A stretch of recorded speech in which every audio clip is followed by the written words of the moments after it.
बच्चू कडू यांच्या अन्नत्याग आंदोलनाचे आज पुण्यामध्ये पडसाद पाहायला मिळाले। उपमुख्यमंत्री अजित पवारांच्या कार्यक्रमावेळी प्रहार संघटनेच्या कार्यकर्त्यांनी मोठा गोंधळ घातला। बच्चू कडूंच्या मागण्या मान्य करण्यात याव्या यासाठी जोरदार घोषणाबाजी या ठिकाणी करण्यात आली। शेतकऱ्यांच्या कर्जमाफीच्या मागण्यांसाठी अजित पवारांचं भाषण सुरू होताच अमरावतीच्या शेतकऱ्यांनी जाब विचारला। यावेळी महिला कार्यकर्ते आक्रमक झाल्याचं पाहायला मिळालं। त्याच्याबद्दल मीटिंग झाली।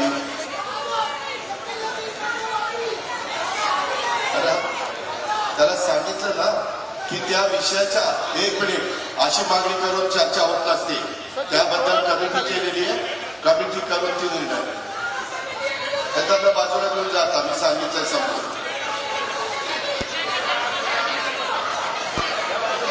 पोलीस आता त्यांना सांगितलेलं आहे, त्यांना घेऊन जावं बाजूला।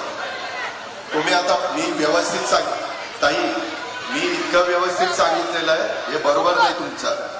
चर्चा करायला तयार आहे, स्वतः पालकमंत्री गेलेत, असं कसं तुम्ही म्हणताय? आम्हालाही वाटतं आम्ही शेतकऱ्यांचे प्रतिनिधी आहेत। चला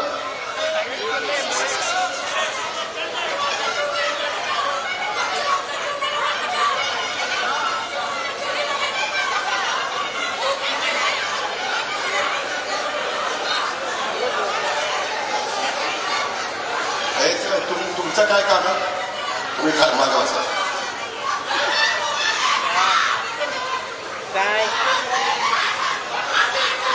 मंत्रिमंडळातील आपले सहकारी शालेय शिक्षण विभागाची जबाबदारी मुख्यमंत्री महोदयांच्यावर त्यांनी सोपवलेली आहे, ते दादाजी भुसे आमच्या विधान परिषद